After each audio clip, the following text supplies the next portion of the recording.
There you go. Assalamu alaikum. Camera one, camera two, camera one, camera two.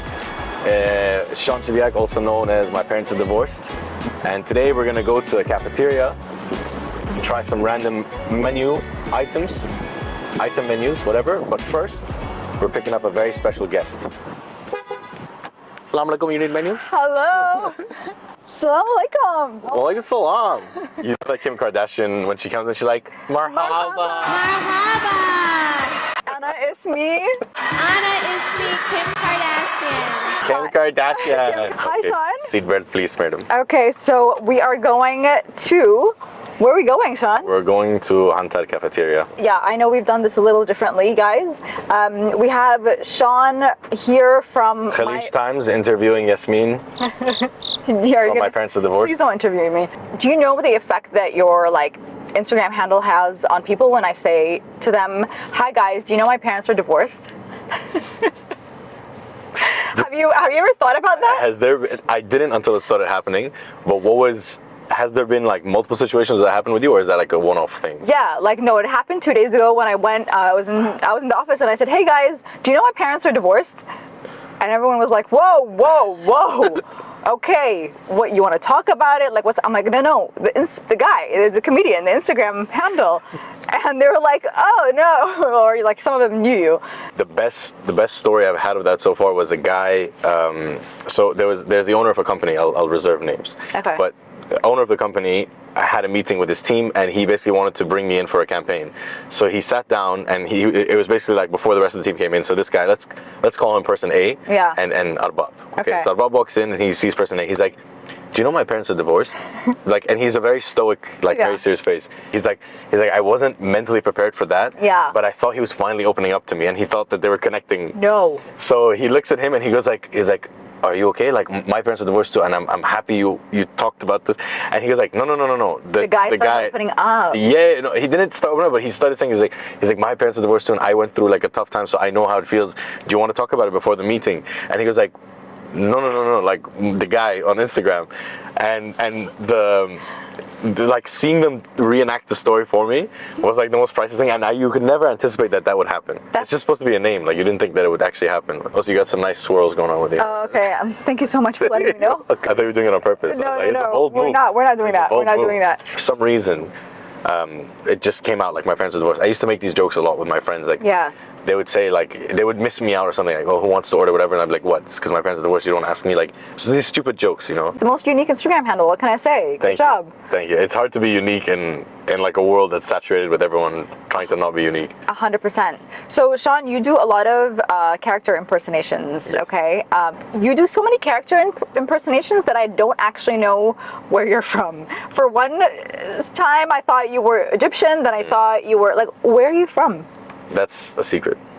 Are you never gonna tell? It's funny because it's out. It's people have had there are videos of me saying it. Yeah. But this is definitely the biggest platform, so I'm just not gonna say it because I want a bit of mystery, Guys, guess in the comments below. Yes.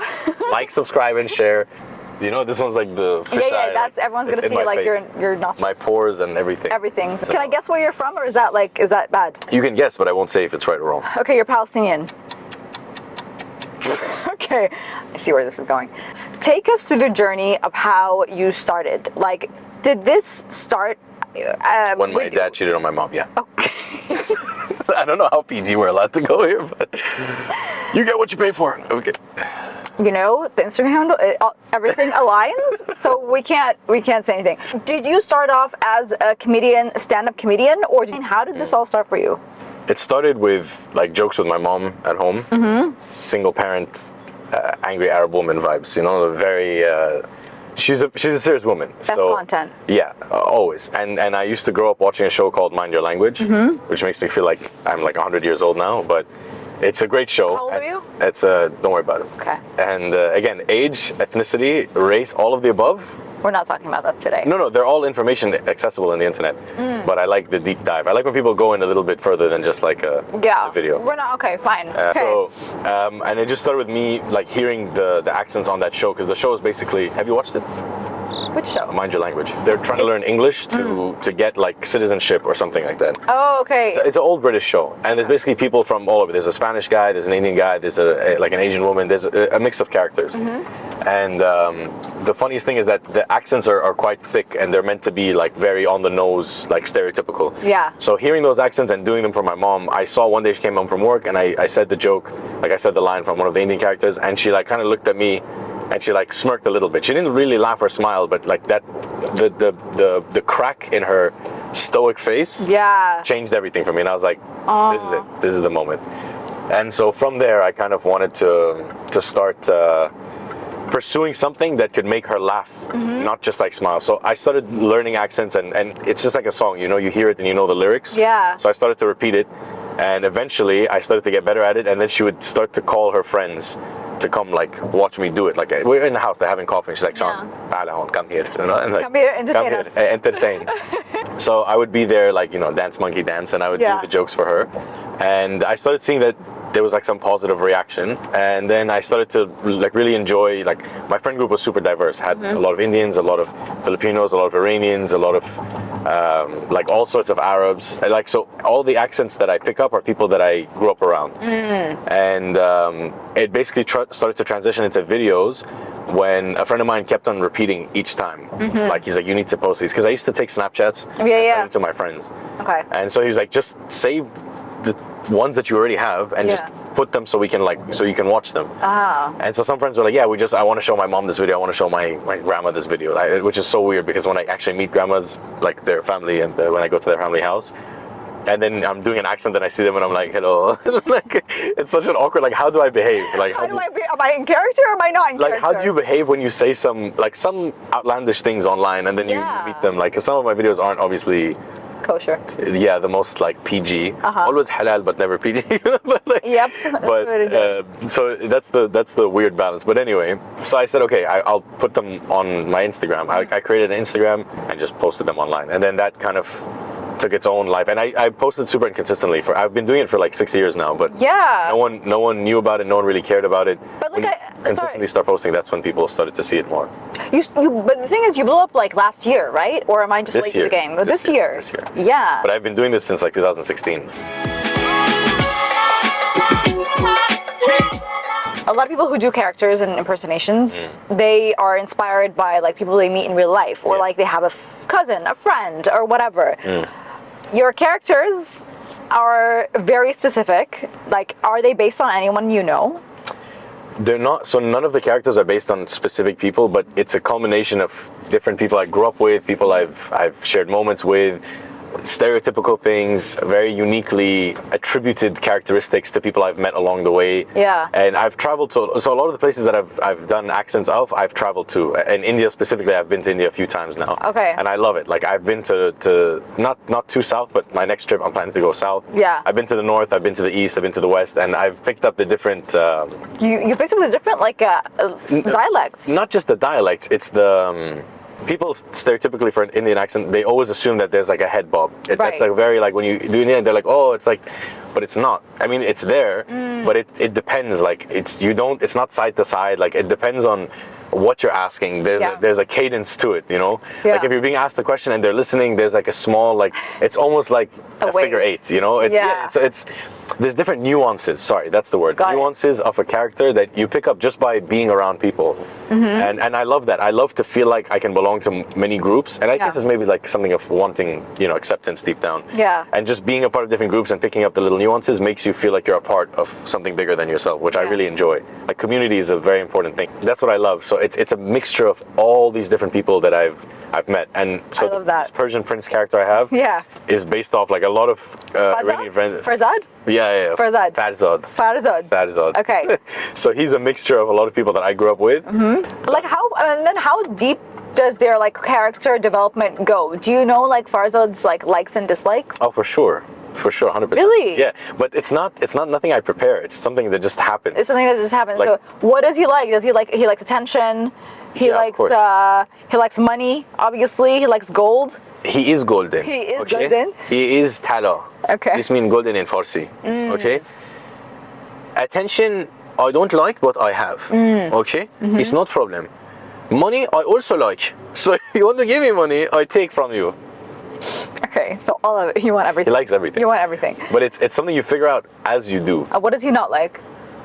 Problem. Okay, headache. Don't break my head. Don't serve food slow. Don't derive slow. Don't be slow around me. Don't. But also don't go too fast. If you talk too much, you break my head. Okay, got it. You have to find the balance. Yes, find the balance. But also, I figure it out as I'm on the spot. I don't know how far it goes. All I know is that these are real human beings who live in my head. Yeah. And they're figuring out themselves just as they're coming to life. But like you must have like practiced with someone. Was there No. anyone that you did improv with? No, you can't. You can't practice something like this. It doesn't make sense. Like, Really? Because it ruins it. Has anyone ever been offended by what you're doing? In entertainment, you probably know this better than anyone. You can sneeze and someone's going to be offended. And so especially when you indulge, when you like double time your investment into doing these accents and characters and these personas, Yeah. you're definitely going to enlarge the possibility of people getting offended. Yeah. Now, ironically, whoever has been offended or would be offended most likely don't come from the countries I'm. Because if you read comments, Really? So I have this skit where I do this Indian father and son Yeah. bit where the father's always disappointed in the son's just over it. Yeah.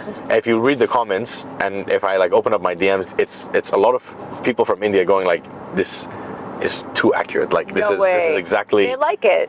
when you like I can do a lot of accents, but I don't do them because I can't not perfect them, but I don't know the nuances of it. For example, like I grew up with a friend of mine. He's Nigerian, but he didn't have a very strong Nigerian accent, nor did his parents. So I don't know the nuances of how someone from Nigeria would behave. Got So it. I don't feel like I have the right to create a persona from that. Yeah. However, if I did, I would be happy to because I want to make sure it's somewhat appropriate in Yeah. terms of like it's all appropriate if people know that you've given the time to respect the Yeah. culture, right? Like it's obviously imitation can be considered insulting. It could be Yes. considered offensive or anything like that. So for example, let's say it's in case of Nigerians, like if I knew all the nuances of how they behave and how they speak, then I could do justice to the persona. Yeah. Like it's basically like acting, and if you're acting right, then it's the blow is lightened a little bit. you know? Right. Got it. But yeah, so that's basically the gist of it. Like when people see that you've taken time to absorb a respect the culture, nuance. yeah, to absorb the Yeah. culture and to learn a little bit, I think Yeah. it ends up being a little bit more. It shows It's consideration. like, it also like hits harder kind of thing, you know? Like you get your Exactly. point across, you get the character across, everyone's Yeah. happy. When did you start doing stand-up then? Was that like a natural progression? I started in 2017. Okay. I did shows back to back for about like 2 weeks. I had one show that was my best show in terms of like progression. It still needed a lot of work, but it was the best show I did at that time. And I kind of got bullied out of comedy because I was a bit young and I didn't have a lot of character in me to sustain criticism, I guess, but it wasn't even Yeah. constructive criticism. It was just like It was like heckling and stuff? not heckling. It was like, so I finished the show. It was Yeah. great. I went to a table of comics and I asked like, can you guys give me some pointers? Like, what can I do? Because they were kind of like the OGs of comedy at the time. So I was asking them out of respect, like, what would you recommend? What do you think I should do? Funny. They pooped on me. They pooped on me and I didn't have the charisma to come back from that. So I kind of hid in my little shell. Okay. And I stayed off. And there was a lot of life happening to me at the time. And when life lifes, it really puts When you. life lives, it lives. When life lives, it's super life. Yeah, man. Do you know the video of the guy surfing? He was like, you know the video? No. Oh my god, just insert. Okay, It's we're gonna- hilarious. Dude, you get the best barrels ever, dude. Just like you pull in and you just get spit right out of them. And you just drop in and just smack the lip. Whoop-ah! Drop down, snap, ah! And then after that, you just drop in. But yeah, so I for my own reasons stepped away from it. Then my insecurities started to build up to a point where it weighed much more than my ambition to continue doing comedy. Got it. As well as content was like very inconsistent. I would do it once every month or two. I'd post a video. Yeah. And then I decided that I really wanted to get back because stand-up comedy was always the dream. But like, it takes a lot of courage. How do you get the courage back? Because the scariest thing is not when you first get up on stage. Keeping. It's when you get kind of like when you get the anxiety, someone puts you down, someone poops on you, and then you're like, no, I'm getting back up and I'm gonna do it. Like, that's the hardest part. How did you find the courage, or what made you, like, what inspired you? I think I gave myself a period where I deserved leniency from myself, where I deserved to not be my worst critic. Yeah. And then I reached the point where I started to feel like, okay, you're taking it for a ride now. Like, you gave yourself the period to recover, now you're just hiding. Yeah. And because stand-up was always the dream, and the Instagram and TikTok and YouTube and all the social platforms were meant to be a stepping stone when it became now the platform itself. Yep. And then I started to realize in the last show, before I ended up not doing anything anymore, I didn't have any, I had like 2,000 followers at the time, but the show was packed with people coming to support. So I realized that it has to go hand in hand. I have to learn how to make content, I have to learn how to do stand-up. I'm miles better at making content than I am at stand-up. But I enjoy stand-up more because it's a direct, you have to love what you do. There's no running away from it also. There's no, do I make you laugh now or not? That's the reality of it. Do I get immediate... reaction. Not reaction, what's the word? Validation? No, validate. This is number one. You are brain. Listen, and I haven't even eaten You yet. are brain Like, number one. Brain number one. So it's that validation. It's instant validation or instant rejection. Yeah. And that's the best way to really like face. It's basically the idea of who you are in your mind versus who you are in reality. And that immediate response allows you to test that immediately. And as someone with all the A's and D's put together, ADHD, you phrase them together, I have it. Why are all comedians like this? All the ADHDs are in the... Probably some deep-rooted form of trauma that no one wants to 100%. acknowledge. Yeah. But when you, as someone like that, you end up wanting immediate results. Like, do I pass the test or do I fail the test? I don't care. Right, do you like me or not? Yeah, it's like, come on. I like that. Because I can move on faster to the next thing. 100%. And the older I got, the more I started to not care less, but I started to prioritize my own opinion of myself more than others, which is still not the case. I still look for validation externally. Otherwise, I don't know. Do you think that'll ever stop for a comedian? Do you think that'll ever stop? It'll change. It doesn't stop, but it forms something else. Like when you come, I guess work bigger crowds, when you're on a bigger stage, like No, I think guess it's your own mental development. Like, where you reach a point where you're, okay, I'm not trying to get validation, but I'm trying to tell a story. right. I want to communicate a message. So right now, for me, it's in between two. I want to communicate a message, I want to entertain people, I want to make people happy and smile, and then because it's hard for me to laugh for some reason. But You mean when someone makes a joke, you're just like, "Ugh." no, it's not that. It's just I'm entertained easily, but I'm not. Yeah. I'm not made to laugh easy. Oh, okay, got If it. that English makes sense, let it make sense. I don't think it does, but I think You're maybe basically they like, understand.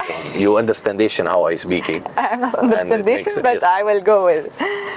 So if someone was to get on stage right now, because there's a lot of these amateur comedians getting up on stage and kind of giving it a go, what do you tell Don't. them? Don't. I'm kidding. Because sometimes you won't get a laugh, and sometimes it's gonna be awkward. You're gonna get a dry room, tough crowd. 100%. What are you gonna do? What do you do? So there was a comic. His name was Arno. When I did my first set ever, he told me something that I think resonates and will resonate with me for the rest of my life. He said, "Don't let the good shows get to your head, and don't let the bad shows get to your heart." Ooh. And I really didn't. good. I understood what he said, but I didn't feel it until I really went through it. Where you're gonna get a heckler, you're gonna get the silence, and then he followed through with silence is good. Silence means they're listening. So if you can't make a person laugh, at least you're holding their attention. Yep. Exactly. And that for me, I think. Maybe people won't consider it profound, but I found it extremely. No, it's super profound helpful wisdom. because then you're like, okay, just don't. That means don't attach yourself to anything, good or bad. So that's hard. The practice of that is the hardest thing. The idea of it is very easy to digest Yeah. because I said it to you.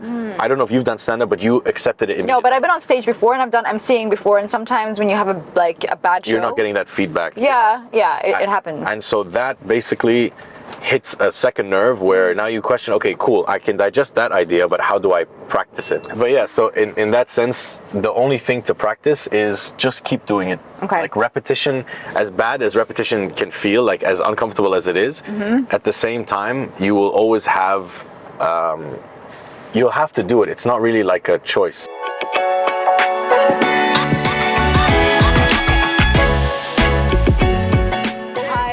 Okay, so the plan is we're gonna order. You want to give us 2 minutes and then we'll close. Thank you See if so they much. want it or not. Okay, thank you. very much.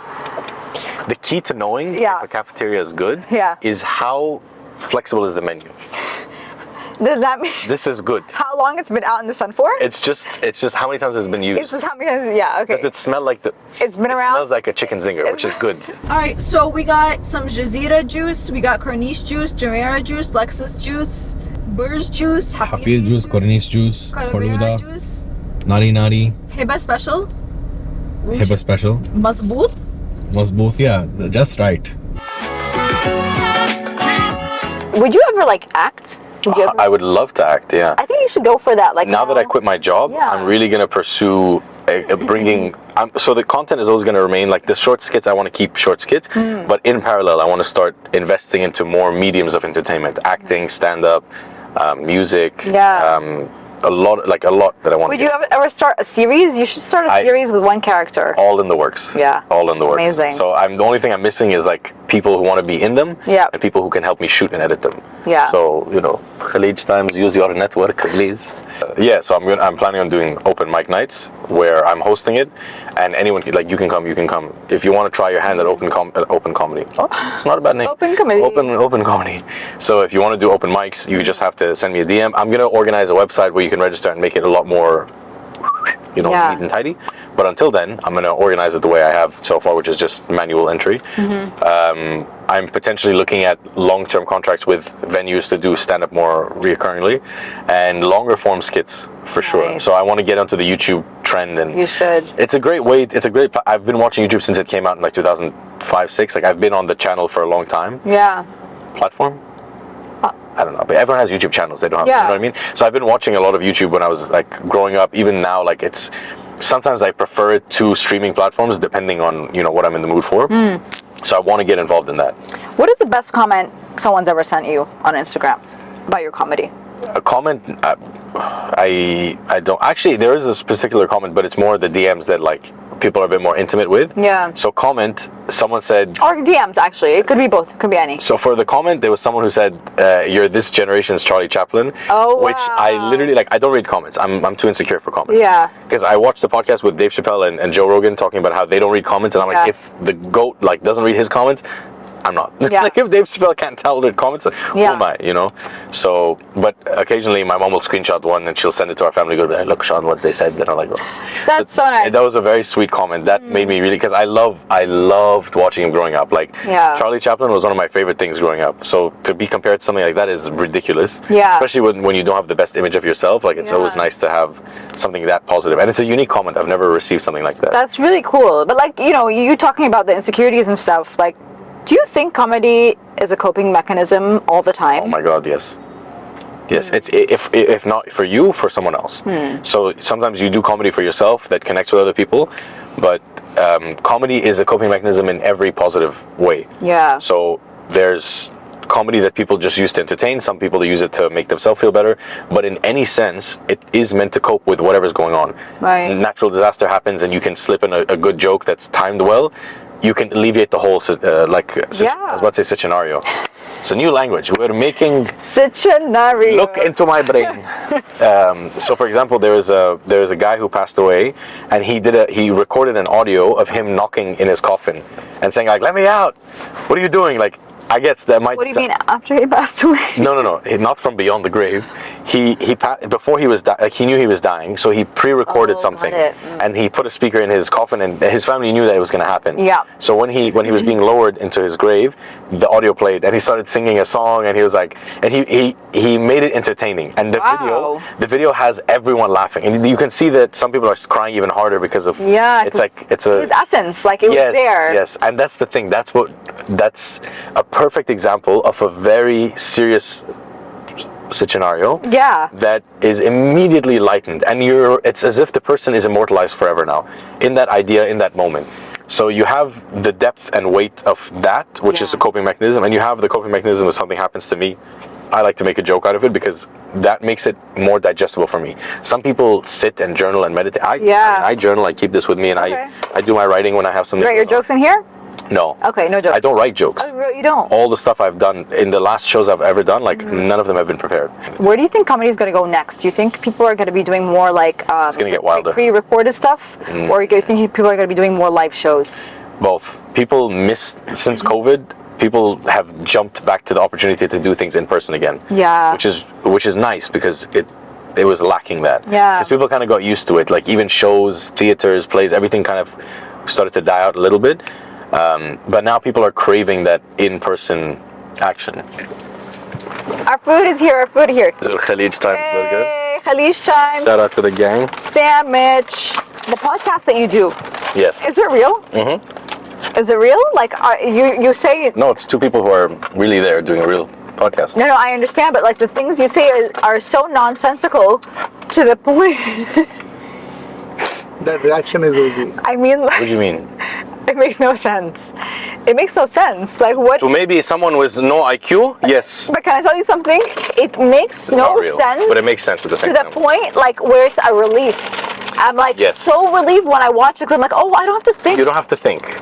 I'm not trying to listen to something that I have to think of. I'm just trying to. It's mind numbing. Yeah. Yeah, but in a good. Anyway, the podcast isn't real, but I have a real podcast which is called Product of a Failed Marriage. Amazing. Yes. Okay. Hey, Great. perfect timing. Look at that. Perfect timing. All right, thanks Shaitan for warming Next- us up. Guys, thank you so much for tuning in. If you like this video, do like, share, and subscribe, and put a comment. Leave a comment. English. Comment below.